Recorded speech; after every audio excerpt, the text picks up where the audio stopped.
I don't know if you've heard Black Thought's new song Good Morning featuring Pusha T, Swizz Beatz, and Killer Mike, but yo, that's my Jawn!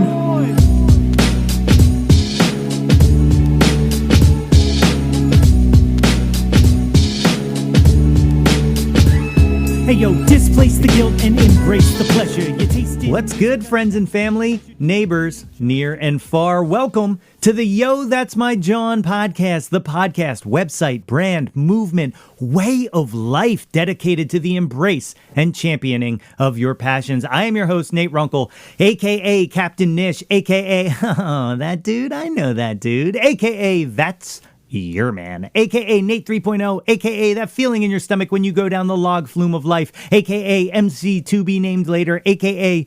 James Howell, ma'am, a.k.a. the Adidas Climate Cool fabric of the podcast world himself. It's your boy, Nate, back at it again with another episode. As always, I hope this podcast finds you in good health and in good spirits. I want to thank everyone who took the time and listened to our premiere episode. You know, we've received a lot of really great feedback, and I am excited to hear more and more of your thoughts on the pod. And if this is your first go around on the little Ferris wheel of excitement known as the Yo, That's My Jawn podcast, well, I welcome you with open arms. Take a seat. Let me take your coat. Can I get you something? Some tea, perhaps. How about a Jell-O snack pack? Oh, dude, how great are Jell-O snack packs? That is a total Jawn right there. If you have not had a Jell-O snack pack in a while, the next time you are at the grocery store, I want you to pick yourself up some. Treat yourself. You deserve that kind of goodness in your life. It's been a very rough year, and you've earned it. Today I talked to Paul Keene, singer, songwriter, and frontman of the rock group Pawn Shop Roses. If you are unfamiliar with their music, I implore you, go directly to Spotify or YouTube and do a search for Pawn Shop Roses, and you allow that bluesy goodness to knock itself around your head a little. You will not be disappointed. We have a great conversation, and I get to know a guy I've known for quite a good deal of time, just a little bit better. You know, Paul also plays us some tunes. So I don't want you to ever say that I do not bring you nice things. But like I've said, I've gotten some great feedback about the podcast so far, both things that you liked and the things that, well, you know, maybe you didn't.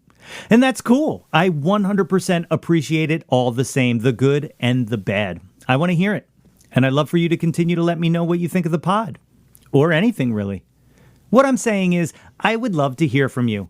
I'd love to hear what you're listening to. I'd love to hear what you're watching. I'd love to hear what you're enjoying, what cool shit you've been consuming. It doesn't have to be new. It doesn't have to be cool. Just whatever you are vibing, I want you to share it with me. Or, more importantly, with us.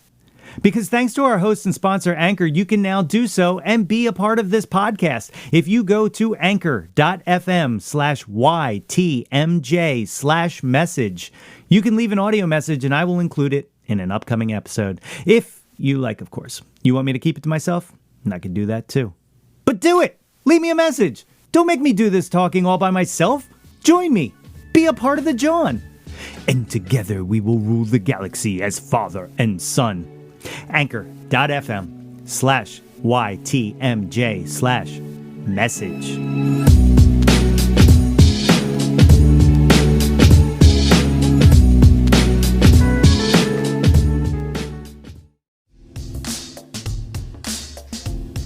You know, peace to Bruce McCulloch. I am a Doors fan. I am a Doors fan, and yet I struggle to say those words. When I was in 8th or 9th grade, right around the release of the Oliver Stone film, all I ever listened to was The Doors. I loved them. I still love them. Yet I do not like to say the phrase, I am a Doors fan, out loud. Why? James Douglas Morrison. Mr. Mojo Rising. The Lizard King. The Shaman. The Poet. Ugh. Allow me one moment to get my inner Valley Girl on here, but gag me with a fucking spoon. Okay, that was a bit harsh. But my inability to shout from the rooftops that I am a Doors fan is due to the fact that I think Jim Morrison is overrated. But in saying that, I also believe that Masters Dinsmore, Manzarek, and Krieger are criminally underrated. As a matter of fact, if you pull out the scales of justice and you put the overratedness of Jim on one pan and the underratedness of John Ray and Robbie on the other, well, that bad boy would hit level. The Doors are, to borrow a phrase from Chuck Klosterman, a perfectly rated band. They're great. Now, of course, the comedic irony of all of that is that I have zero desire to ever listen to any of the Doors albums sans Jimbo, but hey, maybe sometimes you need not separate the wheat from the chaff. I am a Doors fan and I love the Doors, and bloviate as much as I have about Jim Morrison. I love Mr. Mojo Rising. I mean, he was the Lizard King, for Christ's sakes. He can do anything. I say all of this as background to ask you what I'm about to ask you next, and that is, why is the song Waiting for the Sun not on the album Waiting for the Sun? Why? Who let this happen?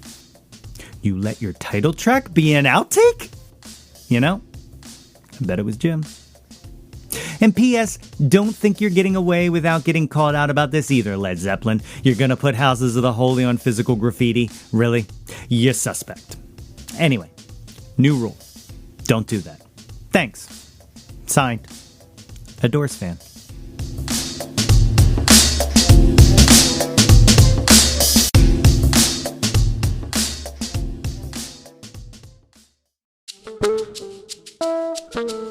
For anyone who has followed the Philadelphia music scene for the past decade, my guest today should require no introduction. As the frontman of the band Pawn Shop Roses, he has entertained the masses with a tremendously soulful voice and songs that conjure a beautiful potpourri of the Black Crowes, the Small Faces, and the 70s-era Stones. The Roses are 100% straight rock and roll with a double capital R. Rock and roll that has taken them everywhere, from the Grape Street Pub to Good Morning America and to festival stages, sharing the bill with the likes of the New Pornographers and Radiohead. He can currently be seen rocking the social distance stage at 118 North in Wayne, PA, and also streaming on Facebook Live. Ladies and gentlemen, it is my honor to welcome to the show, Paul Keene. Chord going. Yeah, like I said, it's all brand new to me. But here we are. We have my guest today is Paul Keene, singer, songwriter, frontman of the Pawn Shop Roses, amongst many other talents. But thank you for being on the show today, Paul. It's awesome. Of course. Thanks for having me. So I want to tell you this to kick things off. I remember the very first time I heard your guys' band. And it's very rare for me to go see a band play in the area and not like feel like jealousy in that I should be on that stage. I'm better than these people.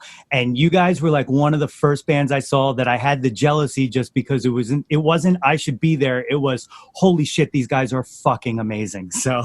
Well, thank you. Yeah.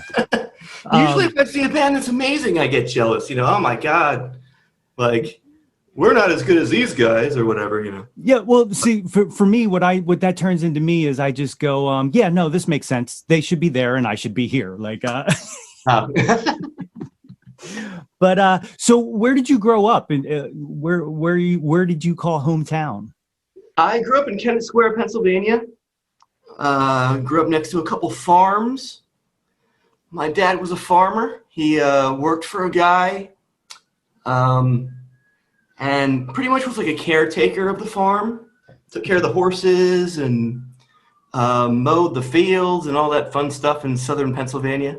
Very cool. And did your mother work or was she at home? Or? She was at home. When we grew up, she started doing like housekeeping and stuff like that, but she was mostly a homemaker, as they say. Yeah. But she was like the musically talented one. Okay. What was like her piano, guitar, or? She played guitar. She played an old K, which I still have. It's like an old like parlor guitar. Yeah. Yeah. I think she got it from like Sears. That is awesome. She learned like a bunch of folk songs and like "Hang Down Your Head, Tom Dooley," stuff like that. Yeah. So I learned music listening to that. Plus, you listen to the Beatles and CCR and CSNY and all that stuff. Yeah. Yeah. So it started, I'm guessing, early for you that you were just kind of engulfed in music then? I did. I sang around the house. I just kind of walked around the house and just sang whatever, like Jingle Bells for like, even if it wasn't Christmas, I'm singing Jingle Bells or something. That's awesome. Did you sing in school at all, or chorus or anything like I that? did chorus, but I didn't like the structure so much. I was like, oh, we got to rehearse. Like, what is this all about? I'd rather just kind of just do it and not rehearse. Yeah, I was also yeah. into sports.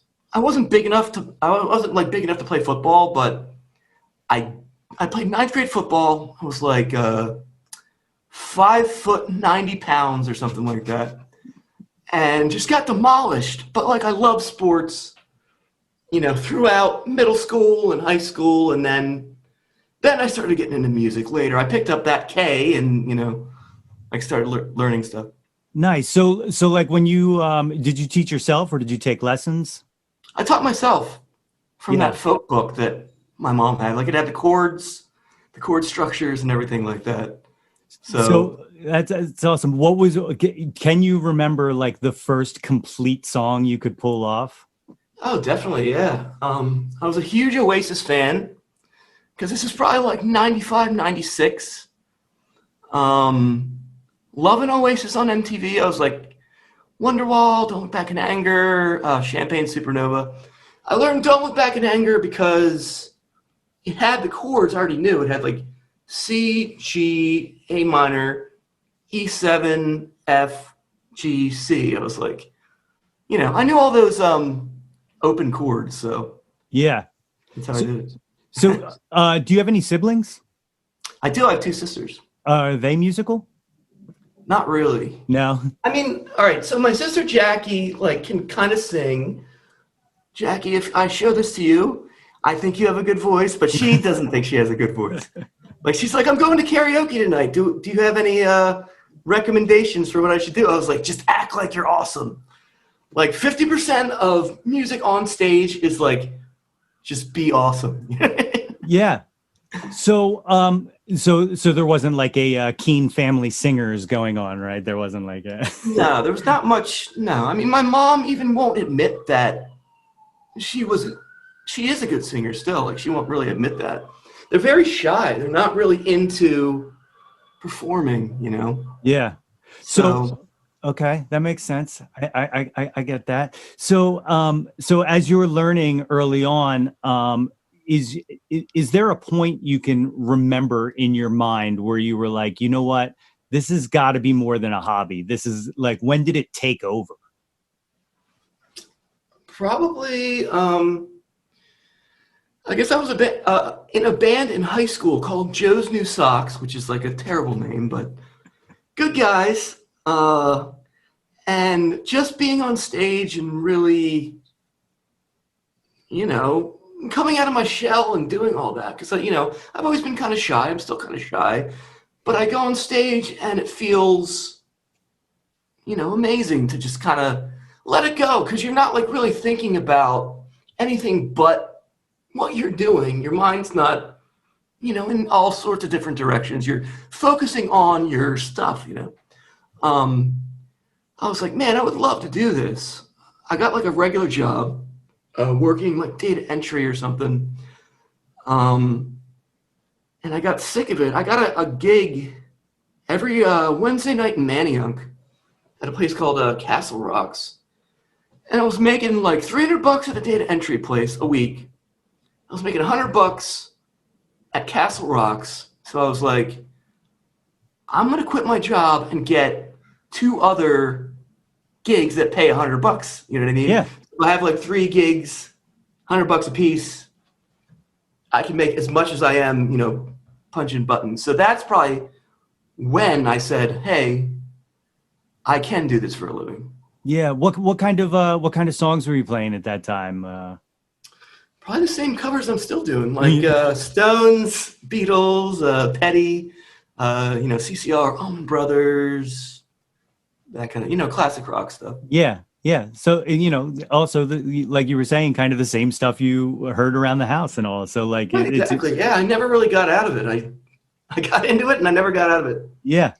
So, at what point, in this whole grand scheme, so you start playing out in Manayunk and you kind of start picking up these kind of gigs. Are you starting to get a following at this point? Like, are you starting to see the same faces out at places? Yeah. Yeah, it's a good question. In Manayunk at Castle Rocks, that's when we started to build the following, because they knew I'd be there every Wednesday. So, you got the regulars, and they're like, oh, I love this guy. And then they tell their friends. And then all of a sudden, your old friends are showing up. And then, like, people are like, oh, I heard this bar's pumping on Wednesday nights. So that was when we started to gain that following. And it was good that there was like a bar called Grape Street, like right down the street. Sure. It was Grape Street Pub, and then they moved to Main Street, which was the Grape Room. But that's when we sort of like built the following, and then that was our place, and then, Castle Rocks, and then, that whole area was a good spot for us at the time. So at that time, I guess, is when Pawn Shop started kind of really getting, like, how did you guys meet to be able to start that first lineup? Well, it goes back to probably 2000, maybe, after high school. I graduated in 97, so I had a girlfriend that went to Westchester University, and she was in the music program, and she was like, and I actually went to high school with her too, so she was like, your band's not together in high school, do you want to start something else? I'm like, sure. So she got some of her friends together who played, they were like a three-piece, guitar, bass, and drums. They love Zeppelin, so they're doing this riffy stuff. So I ended up getting in with them at Westchester. We were called Kush. Okay. We were looking for another guitar player, so I went on pamusician.com and found Kevin Bentley, who's currently in the band. And then me and Kevin kind of clicked and just kept rolling with it, and changed the name to Pawn Shop Roses and added some new members, and that's how we kind of kept getting it rolling. That's awesome. So like you said, Kevin's still there. Like, was that kind of did that click right away? Did you know, hey, this guy's going to be by my side for decades? Well, I think what happened was he rehearsed with us. I loved his playing. Chad Miller, who was the other guitar player, he was more of a dirty bluesy player, but Kevin could play.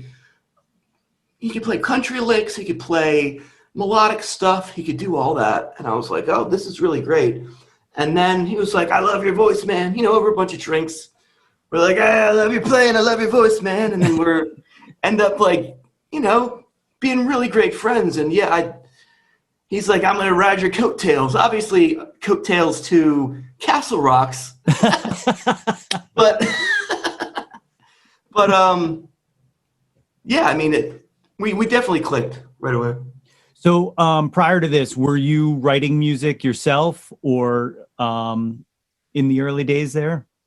Yeah, I wrote some songs for my high school band, but they didn't really like them because they were a funk jam band, and I'm just playing these rock and roll, straight ahead tunes.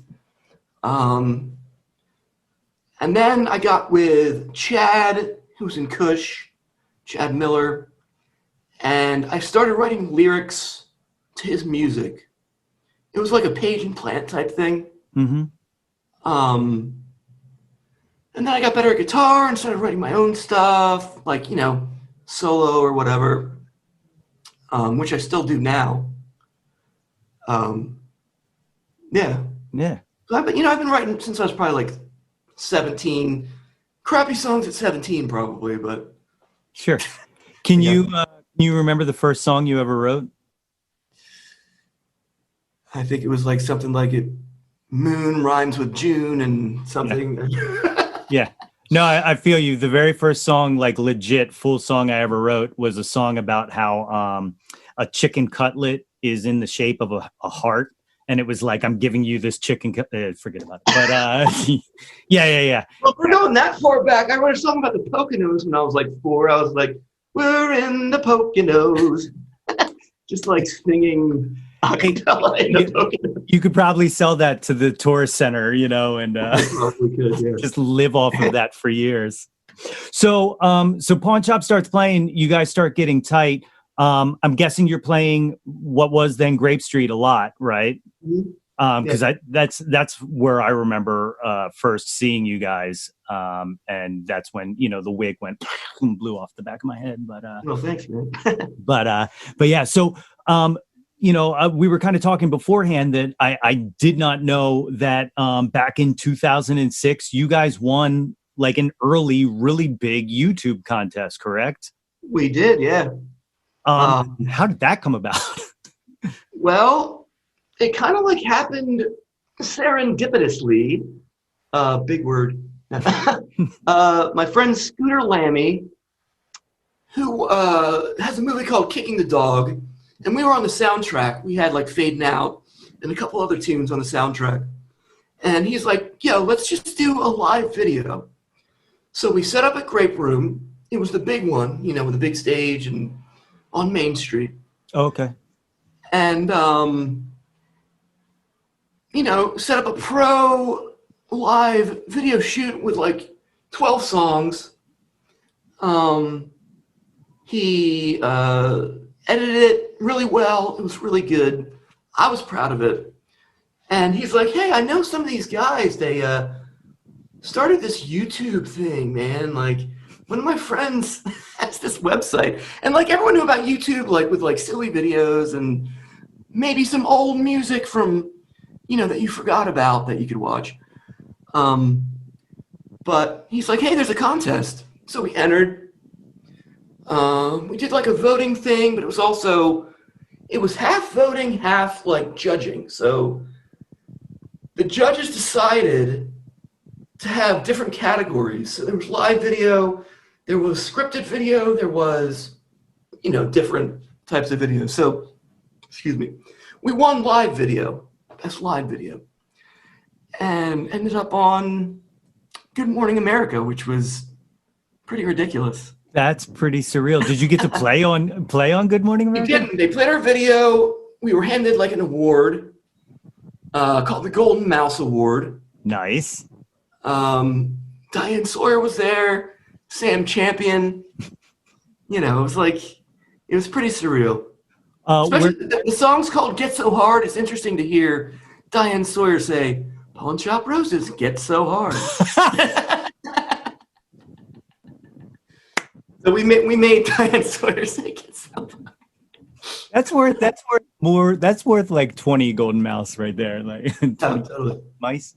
Where does the golden mouse reside now? It's in my top drawer in my room. That's awesome. My junk / important memory drawer, if that's a thing. So for winning that, there was a gear you got as well, right? Yeah, we got some like Epiphone. We got an Epiphone bass, a Slingerland drum kit, Epiphone, Alley Cat guitar, and I think that's it. Okay. I actually didn't get anything because I just was like, Kevin, you get the guitar, Justin, you get the bass, Rich, you get the drums. They didn't have a microphone, unfortunately, so. What a letdown. If I could have gotten some sort of microphone deal, that would have been sweet. That's awesome. So, did you get any feedback from any labels or anything off of that? Like, or was that still too early YouTube? Or well, the thing was, all right. So we had a label guy that was interested in us. It was basically just a guy who wanted to start a label called Evolution, which we ended up signing to. And this was before we won the contest. We didn't have an album at the time, which kind of sucked. Every band had an album, like a proper album. We had like a live album. Yeah. Which was the audio from the video. We basically, used that. Sure. But so we signed to Evolution, Jeff Davidson from DC, and then we started recording albums after that. Had we had an album at all these meet and greets and like hanging out at the bar with like the Google people and whatnot, I feel like it would have helped. Yeah. No, but we were just like, here's our burned live CD. Yeah. But Jeff's a great guy, and he put out 3 albums with us, so Okay. not really, complaining about that. So was the first one was Let It Roll then, or? Let It Roll was the first official, yeah. That's awesome. So the songwriting process on that, was that, made up of the 12 songs from the live studio recordings of those live songs then, or was there newer? Well, no, Let It Roll. So the live album was live. Let It Roll was, we went into the studio at Milk Boy, and just recorded the songs from scratch. We recorded 10 songs, and it was basically it was a studio recording. Yeah. So with your process on that album, were you just looking at that as like, here's 10 songs for this album, or were you like, let's take some of this, some of that, you know what I'm saying? Like, what did we worked with a guy named Pete Donnelly, and he's like, bring me all your songs. So we probably laid down live in the studio, probably like 20 songs or something. And we sorted through it and picked the 10 best songs, I think. Because I didn't want to like do like a 12-song album or like 14 or 15 songs. I wanted to be like, here's 10 songs, here's us now. And yeah, we just kind of like picked and choosed. Yeah. The what also in this half serious internet research that I've put through, which I'm surprised, like we don't have a website, so I'm glad. I know it was very difficult. Like I was cribbing off of like cached MySpace pages, and like I was going deep. No, I didn't go that deep. But up there, I haven't done a Google search in a while. I sadly have set up Google alerts for my own name so that if it pops up, I immediately am warned, because who knows? Kevin has a Pawn Shop Rose's Google alert, so okay, good. He'll let me know. He'll let you. There was a trip to Nashville. I saw you guys cut a song at Sun. What was that like? Yeah, we went to Nashville. Sun is in Memphis, so we did that. Oh, yeah. That was awesome. That was Jeff Davidson's idea to do that. It was really cool to do, The recordings are not as good as Elvis or Cash. Well. But who is? But like, I wish it would have sounded better. I wish it was on like tape. Yeah. Was that all digital at the time? They kind of got rid of tape, which after that, Jeff Davidson came in and was like, you need a tape machine. Brought in the tape machine, started doing Live at Sun on PBS. So that came out, which was really cool. Yeah. That's awesome. Like so like you're there, like what does that feel like to be in something as historical as, like just being there? Like I was like nervous. I was like, oh man, like we're recording here. What's going on? Like I'm using some of this their equipment that's there, some like awesome Guild guitars, and touching the piano that all those guys touched. It's like, yeah, it was surreal, but we just kind of tried to focus and lay it down, and we probably did like 3 or 4 songs. Okay. Okay. Yeah. So like, the YouTube thing blew me away, and then the Sun thing blew me away. Like, these 2 things, and I'm just like, how we've never had this conversation, I don't know. It's crazy. So yeah, where did we meet? I forget.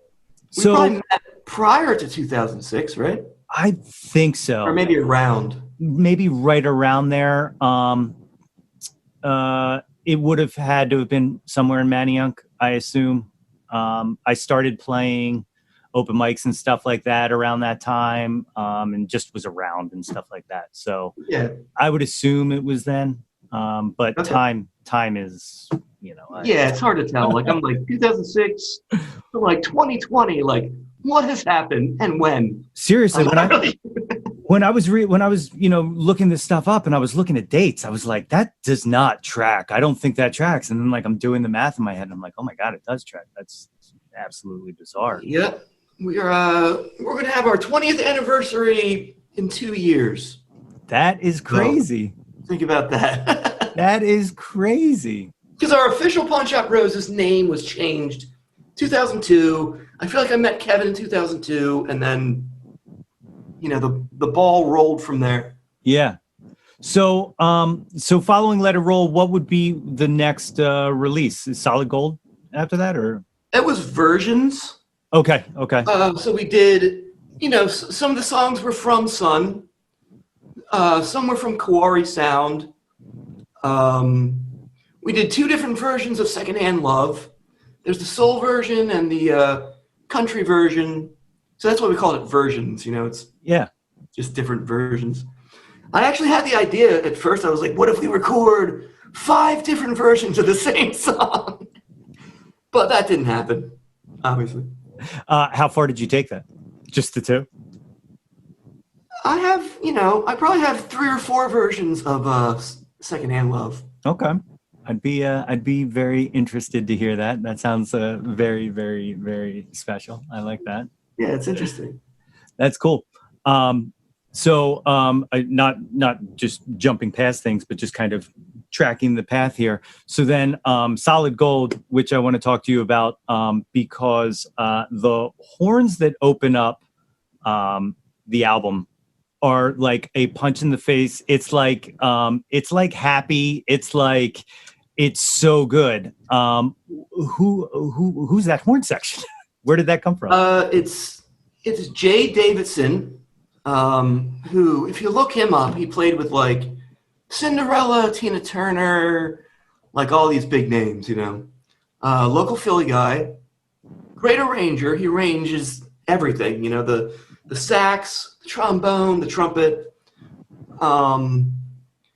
Adam Flicker played a lot of it. He was in a band called The Breaks. Okay. He plays with a bunch of other bands too now. But yeah, that we're like we got to get some horns on this thing. Oh, it fucking blows, man. It is so good. Like, of course, I didn't say that's opening with a Hard-Headed Woman. Great track. There's actually a few songs on that album that I'd love to talk to you about because it is. Sure, yeah. This is Yo, That's My Jawn, and I'm not gonna lie, you've got some Jawns. So I appreciate it. But Fault Lines. So just a great rhythm going on there and driving, and your voice is fucking stellar throughout that entire song.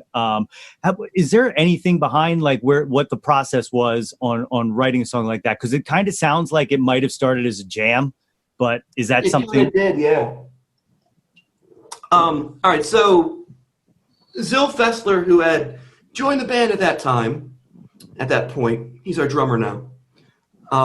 He was in Pepper's Ghost, and he's in a band called Underground Thieves now. Check him out. He's also in Pawn Shop Roses, but he plays in every band. Uprooted, which is a Rusted Root. The lead singer of Rusted Root has a new project called Uprooted. So, oh wow, all that stuff out there. So he was like, you know what we should do? We should just practice, get a practice facility, and just jam, write songs, come in with ideas. And so we did that for maybe a few months, every week, I guess, maybe. I had that riff. Like, I wrote the riff. I'm not a riff guy. I'm more of a strummer, but I was like, boom, boom, boom, boom on my guitar. And Zil was like, that's a fucking great riff. So we just started jamming on it. Everyone contributed. This was when Mike Walsh joined the band on bass.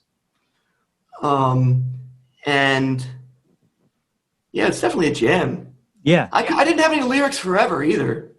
Really? I was like, ba ba ba doo ba doo, I had no lyrics.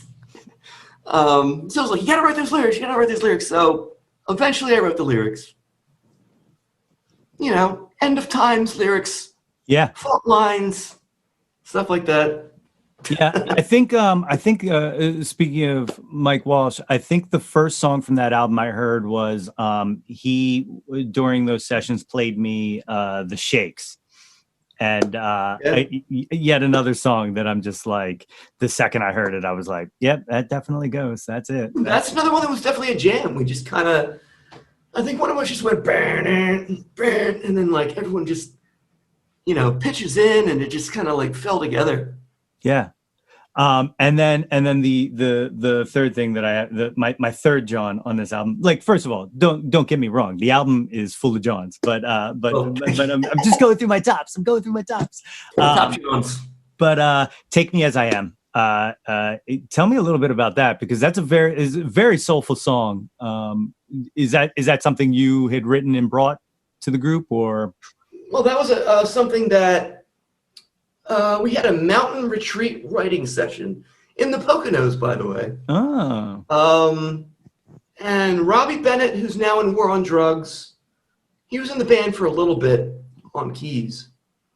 And Zill was in the band, but I think it was Robbie Bennett's parents' mountain house or something. So I was like, I've got this idea. It's in B minor.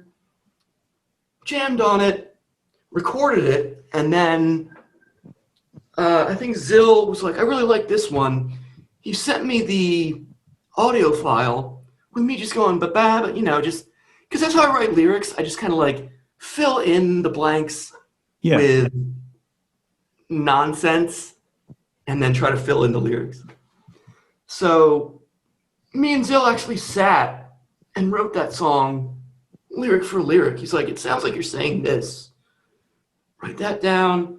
I think it would be good with this. And then just like line for line going down. And then after an afternoon the song was done. Oh, that's great. I mean, like, I remember, that album came out, and I remember, it was getting good spins on XPN. I heard a few times. I think it played on 93.3, correct? I feel like Fault Lines might have. I don't know about Take Me As I Am. No, I'm sorry. I just meant songs from the album. I didn't mean specific. Oh, songs from the album. Yeah. I think right. I think Fault Lines had a couple spins on MMR at least. Yeah. So around that time, like, I think, did you guys play the Firefly Festival? I think, or no, it was All Points West. Oh, okay, I knew it was one of those. It was in New York. I think it was like a one-off, or maybe they had two, and it was the first one, and we opened up for Radiohead. We were the first band of a full day. We started at 1 p.m. Radiohead hit at like 11 p.m. Hey, but somebody's got to warm up that one at 1 p.m. Someone's got to open for Radiohead. That's right. That's awesome. Yeah, I remember you guys were playing some really killer shows there. Was there any thought of like trying to do like a hop on with someone and do like a US tour, or? I would have loved to, but like there was no opportunities. It's hard with it's hard to find a good booking agent. Yeah. To get a good booking agent interested in you, to get your music in front of, say, the Drive-By Truckers or the Black Crowes or, some of those bands that we would fit with. I still can't figure out how to do it. I'm not even going to pretend to scratch that surface, but it's hard to do that, Yeah. So then I guess the next thing I remember is then you released a solo album. Is that correct? I did in 2015, I think. Yeah. I'm going to have to tell you, I've already told you a bunch of times, there are songs on there that are absolute Jawns. But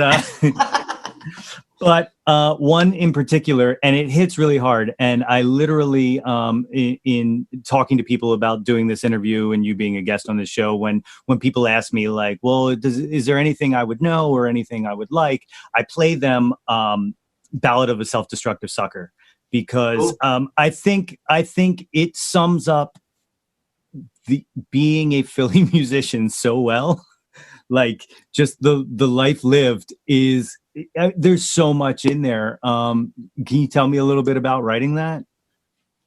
Well, it's just, you're right. I mean, it's completely real. It's me sitting there with my dogs, drinking High Life, thinking about no one at shows, no one paying attention.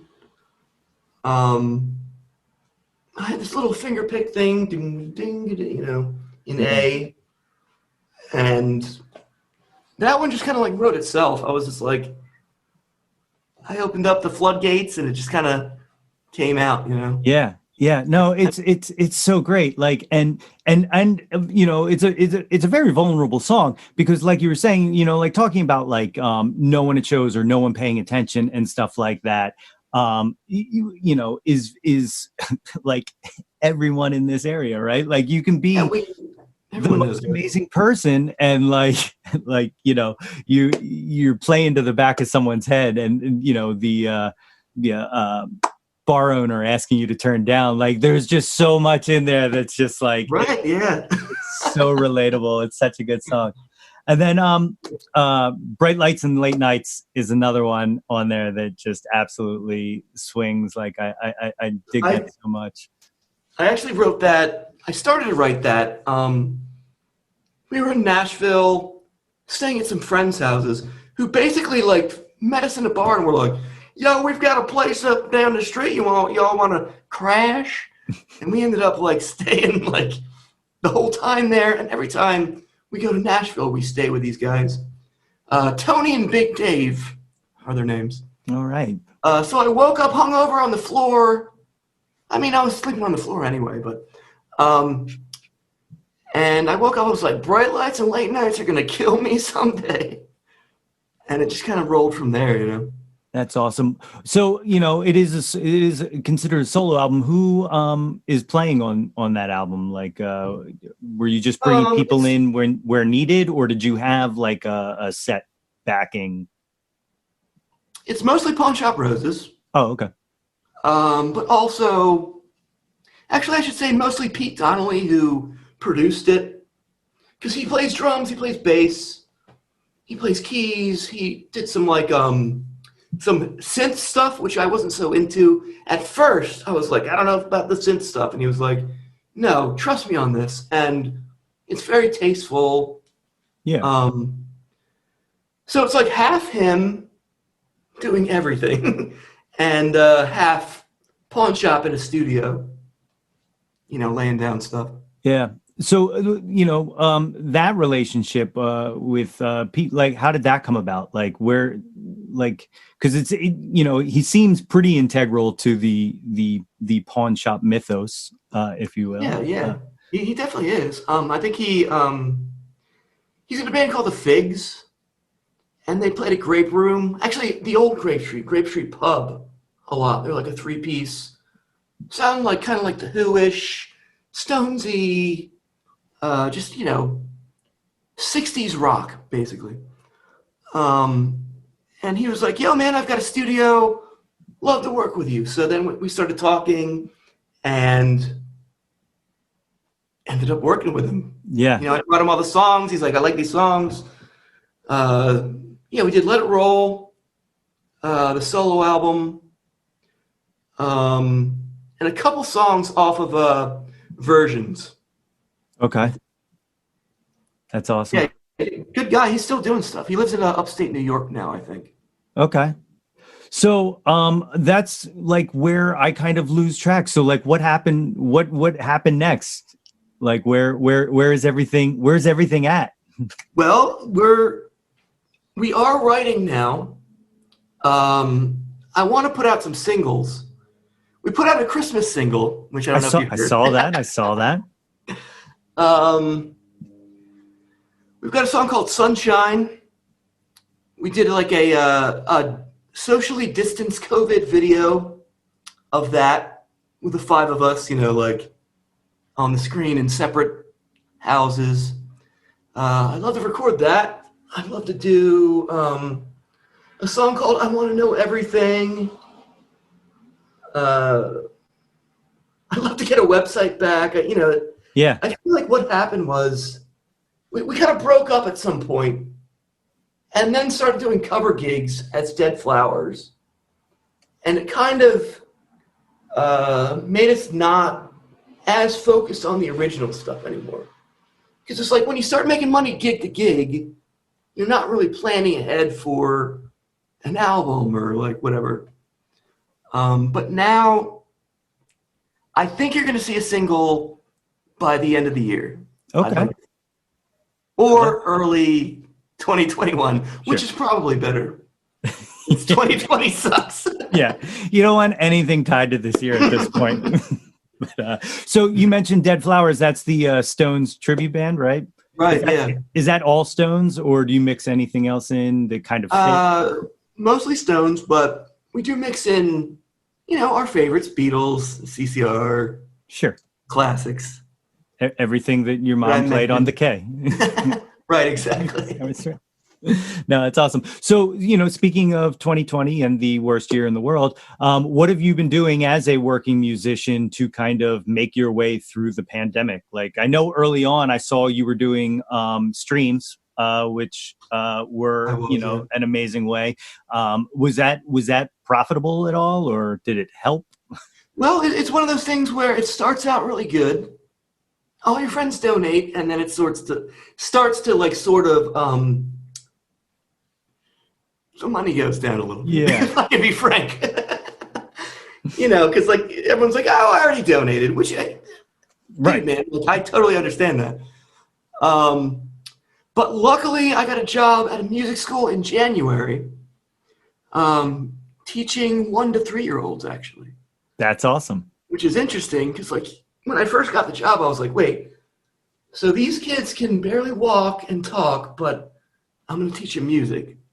But it's basically like, if you can teach them like ta, ta, ta, ti, ti, ta, ta, like simple stuff like that, or do, re, mi, fa, sol, la, ti, do. If you can get them into that, just kind of like put it in their brain somewhere where they're like, oh, I remember when I was like 4 where, someone taught me something about rhythm and the solfege. Yeah. You just saying ta ti ti ta just like was like a flashback. Exactly. That's where it comes from, that's. So teaching 1 to 3 year olds, this is going to sound like a really weird question, but are there any 1 to 3 year olds that you like, or like, well, why can this 1 year old pick up this rhythm so quickly? Like, can you see any like just inherent rhythm or musical? It's hard. I mean, usually the ones that are super active, but also focused. Like when we were able to teach in a room, which we're not now, it's all Zoom now. And we have like a different platform. We have like puppets and green screen stuff. And awesome. It's more of a TV show now. But in the room, when they have there's a big drum on the floor and you can see a kid. All right, you got it. All right. There's a couple kids that can do that, and they might go, ha. And you're like, yes. But that's awesome. What, starting at a young age like that, I think it's very important to give people that music spark, Absolutely. Like they might not remember Mr. Paul. They might not remember all that stuff, but 20 years from now, they're going to be like, ta, ta. They're going to see a big drum in a room and they're just going to go, they're going to be like, all of a sudden they're going to be like, boom. Start doing solos. It is really important though, because I know like my own musical career or whatever, like wouldn't have been able to be anything close to what it was without public school and without music programs in school. Like it is very important. And, I always hate to see, funding cut and stuff like that on things like that, because I mean, it's not just like, hey, this kid's going to hear this music or do this music class and then become, Beethoven or something like that. But it is something that unlocks, I don't know. I could get very. It's the first thing to go too. Like why, I'd rather cut social studies than music. Yeah. I mean, half of social studies is a bunch of BS anyway. So that's right. Look, we have the internet, so we don't need gym class anymore. I don't understand what we're doing, right. But no, so 2020. I see you're starting to play gigs out again. Like, what are those? How's that kind of been? It's interesting. We've been playing a place called 118 North in Wayne. So me and Jason, I don't know if you know Jason Jonick. He's the other guitar player in the band. Okay.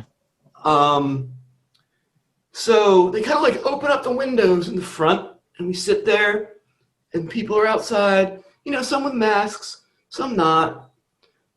But it's basically it's almost like a tailgate, I guess you'd call it. That sounds awesome. Yeah, it's fun. Do you get good crowds for that? Usually, yeah. Yeah. 4th of July was kind of dead. I think everyone went to the shore, but most of the time, yeah, it's really good crowds. And it's mostly on tips. Okay. You have a big tip bucket and do that whole thing. That's cool. Yeah. I just started playing out. I just had our second gig out since everything started, and it's so bizarre because I don't know how to promote it because I'm like, just stay home. Yeah. Where are you playing? Tex-Mex Okay. in North Wales. But yeah, part of me is like, hey, come out, but if you don't Right. I mean, it depends on everyone's how can I say this? If you feel safe, come out. If you don't, stay at home. Don't. Feel safe at home. That's exactly right. Totally up to everyone's different way of thinking, everyone's different comfort level, I think I'm trying to say. Yeah, it's great. So we kind of chatted about this a little bit. Do you want to play a song or two? I do, actually. Let me Yeah. get my guitar. All right, so let me do a song called Sunshine, which, if you haven't checked it out, it's on YouTube now. Awesome. There's a solo version, and there's a version with all 5 of us playing.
goddamn beautiful.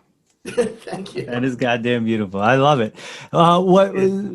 So that's a new song. You said you did it the pandemic kind of version. Did you write that during this I didn't. I probably wrote this. I probably wrote this a year ago, maybe. Okay. Yeah. It's awesome. Like, and I think a perfect. It kind of fits. Yeah, it's like that's why I was wondering if there was any synergy there, but it is really perfect. Like, what a great song. You want to do basically about social anxiety and love. Yeah. There's a lot of synergy between those two things too. Like there's there's a lot of synergy in that. You want to do one more? Sure. Do you have a request? Should I do like one of your Jawns? You can do it, Jawn, maybe, possibly, if you can. And I didn't even mention it, but can you do Ain't Nothing Wrong with That? Sure, I'll do that right now, yeah. Yeah. This was actually co-written by me and Kevin. Okay. Kevin's getting a lot of shout-outs. He's going to see this. He'll like it. Everywhere I go, people want to know what's going on. I just got nothing to say. I tell them I'm great, and I move along. I don't have to show it, and there ain't nothing wrong with that. They don't have to know it, and there ain't nothing wrong with that. You think that you know me, but you don't. I'm just moving along, and there ain't nothing wrong with that. Shuffling his feet, kicking out the beat of this dead end town. He's got his heart on his sleeve, and his head in the clouds, nothing going down. He don't have to show it, and there ain't nothing wrong with that. They don't have to know it, and there ain't nothing wrong with that. He thinks they know it, but they don't. He's just a moving along, and there ain't nothing wrong with that. I'm on fire, playing from a burning telephone wire. It's all my time in the end.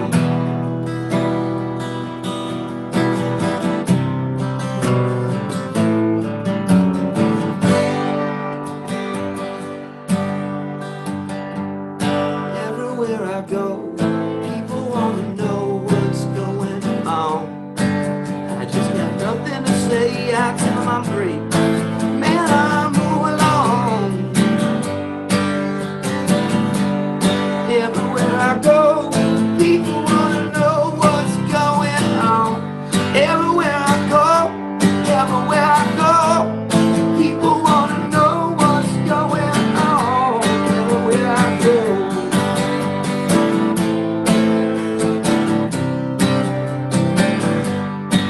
But there ain't nothing wrong with that.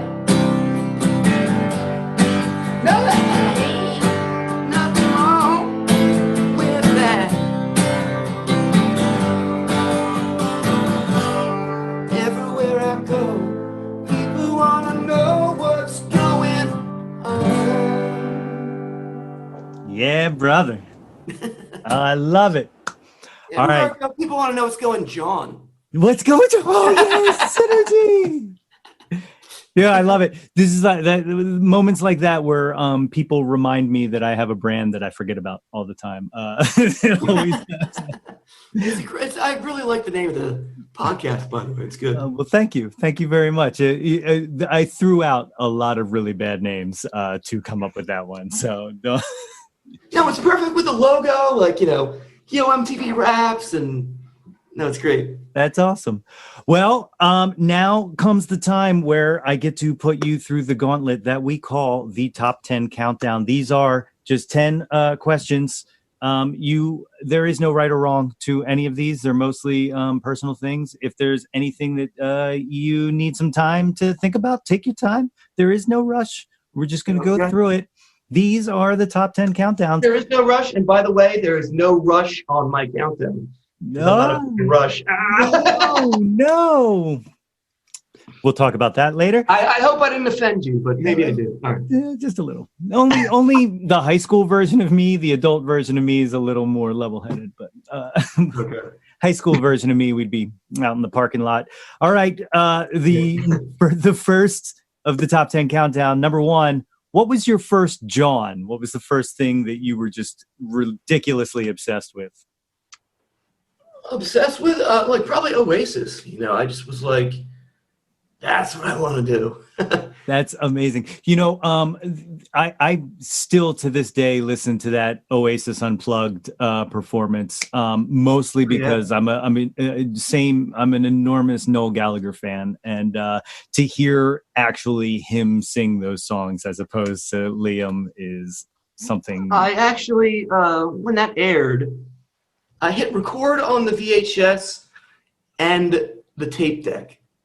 I hooked the tape deck up to the TV so I could tape the audio and the video of that performance. I love it. Headphone, Walkman, walking around with the Walkman, vibing to the Unplugged. I love it. Number 2, what is your current Jawn? Current Jawn? I guess if we're talking about Oasis, there's a band called the DMAs.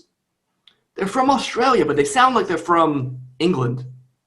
They sound very like Stone Roses, very Oasis. That whole Britpop era type thing. Yeah, totally. Number 3, what was your first concert? It was actually a friend of mine in school, girl, loved Alanis Morissette, was like, let's go. I'm like, sweet, let's go. Wouldn't you know that Radiohead opened up for Alanis Morissette? Okay, that definitely, that's amazing. So, first band on stage was Radiohead, which I'm like, wow. I was like, I think I know this band. I think they did a song called Creep, maybe. That's unbelievable. At least it wasn't like, at least you didn't like show up halfway through and you're like, these guys will never make it. Like these are. No, I think I saw them on MTV2 or something. Nice. Yeah. Nice. Number 4, what was the last concert you were at? Oh, man. I have to think pre-COVID at this point. There's a band called Temples, who's a British band, very psychedelic. It was at, I want to say the Fillmore, but there's a smaller room. Foundry? The Foundry. It was at the Foundry. Okay. That was Very the last nice. one. What month was that? Was that Man, it was cold. So it was a while. It was probably like, might have been December. Okay. Possibly. Okay. Yeah. I don't remember quite exactly what month. It's really funny because when I put this together, I've been working on this project for a very long time. But when I put that question together, it was just like a throwaway question, like, "Oh, what was the last show you saw?" And now it's like, "What is possibly the last show you will ever see for the rest of your life?" I saw a show back in 2019. The last show that we saw, we went to see Mondo Cosmo in Ardmore. And it was the night before they shut down PA. It was like March 13th or something. Yeah, it was crazy. It was so crazy. But number 5, what was your favorite concert you've ever seen? Your favorite live performance you've ever seen? I'm gonna have to say Black Crowes and Jimmy Page. At it was in Camden. It was like the E Center, Susquehanna Bank E Center, whatever it was called at the time. Yeah, that's probably my favorite. Yeah. Yeah, that's a good one. Number 6, Who have you never seen live that you wish you would, living or alive?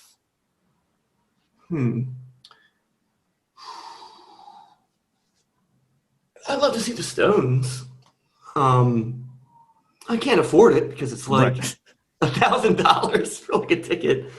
But I would love to see the Stones, and I hope they survive past this COVID experience and can tour again. We'll see what happens. Yeah, they I forget what tour it was, but they were doing like club dates on top of their big stadium shows, and I forget the ridiculousness those tickets went for, but I could not imagine seeing those guys in a small club at this point in time, like that would be amazing. A small club would be great, but it's probably like $10,000. Yeah, it's nothing but execs in that audience like that. Right.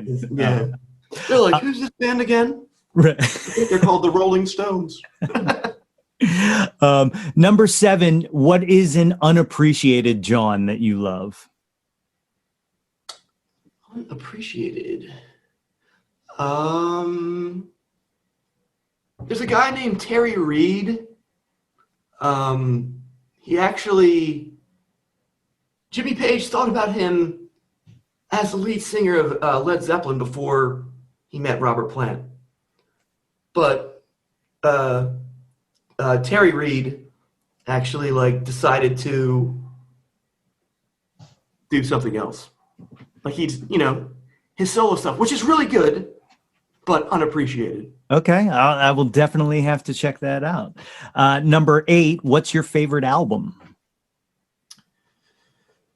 Being a Stones fan, I'm going to have to say, at this moment, probably Exile on Main Street. It's just a beast. That is just a beast of an album. Track by track is just phenomenal. Number 9, name an artist whose output you will consume anything they release, even to the point of being apologetic for it. Apologetic, okay. Well, Oasis is one. I'm going to say a second one. There was a point where I got into Ryan Adams a lot. He's going through some issues now. Yeah. He's got some Me Too stuff going on. I haven't listened to him in a while, but there was a point where I was like, anything he puts out. Yeah. And he puts out a lot. I was just going to say, that's a lot. It's like 5 albums a year or something like that. Exactly. It's so prolific. It's crazy. But yes, I definitely have the same struggles with him as well. Oh, am I allowed to enjoy this? I do feel kind of creepy listening to him now, and I haven't in a while. Yeah. I've been trying to do Spotify. It's like, you might like this kind of thing. So I've been diving into that, trying to find new stuff. Yeah. And then this is number 10. And this is, again, I know it's such a hard thing to pick, but what is your favorite Jawn of all time? And it could be anything, you said. It can be anything. I should have thought about it when you said it to me. I was like, favorite Jawn of all time. I'm going to say Honky Tonk Women by the Stones. Nice. That, Southern rock / British / Stonesy.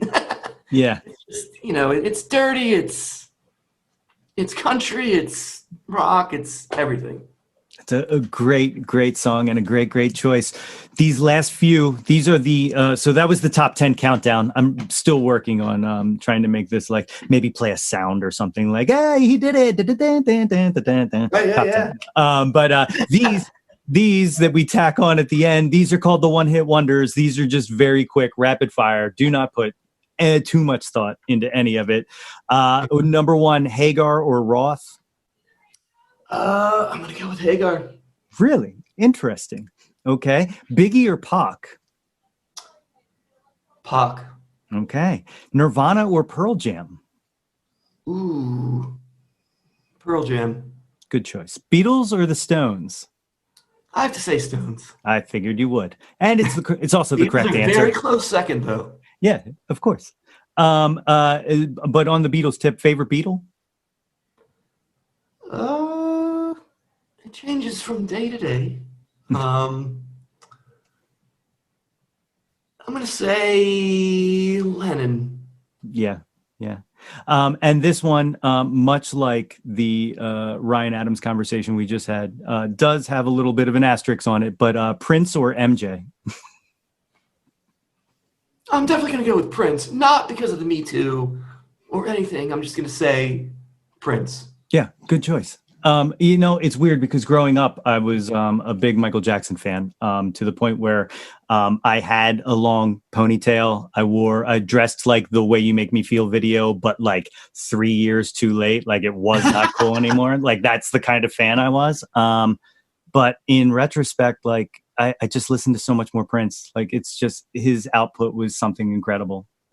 Love his his stage presence, and like he can rip the fuck out of a guitar, and like that guy was super, super talented. Not that Michael Jackson wasn't talented, but Sure.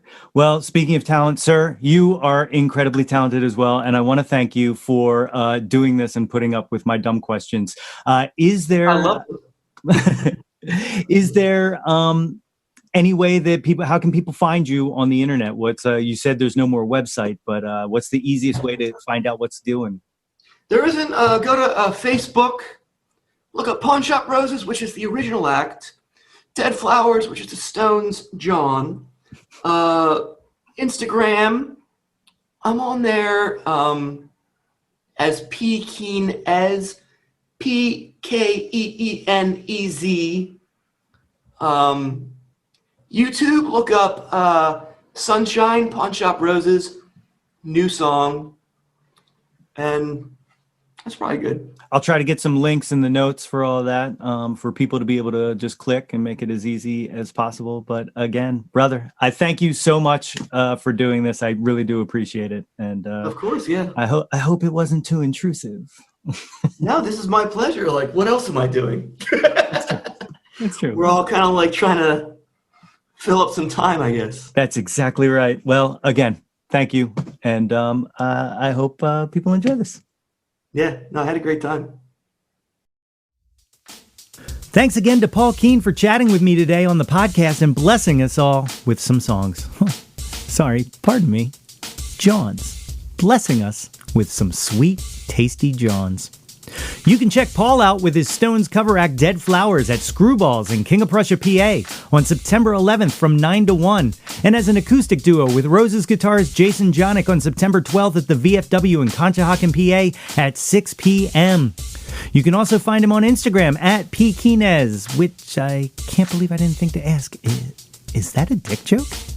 That's at Pkeenez. And you can find both Pawn Shop Roses and Dead Flowers on Facebook. Well, as for me, we, the mighty us, if you haven't already, please be sure to subscribe to the podcast on all of your favorite podcast apps and share it all across the social medias. And if you want to be a truly super awesome Jawn Scout, you can go that extra yard and rate and review us. Don't forget to visit www.yothat'smyjawn.com for articles, mixtapes, videos, and more. Like us on Facebook at facebook.com/yothat'smyjawn for updates, live streams, and more. And find us on YouTube for the video companion to this podcast and more. We've got and more coming out the wazoo.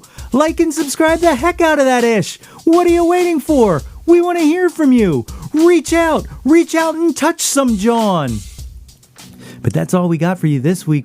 We did it, folks. Episode 2 is in the books. And with that, I must take my leave of you. I do thank you for lending me your time. It is much appreciated, and I hope to see you next time. Till then, everybody! Hey yo, displace the guilt and embrace the pleasure. Your taste in music doesn't have to be measured. Yo, That's My Jawn is a Lonely Monk production, written and produced by yours truly, Nate Runkle. Special thanks goes out to Fox Run Brands, Natalie Runkle Tompkins, and of course, the very lovely Katie Daubney. If you or anyone you know has any ideas they would like to share or any guests they would like to see on the podcast, please feel free to reach out to us at yothat'smyjawn@gmail.com. But until next time, be sure to displace the guilt and embrace the pleasure and shout to the world, yo, that's my Jawn.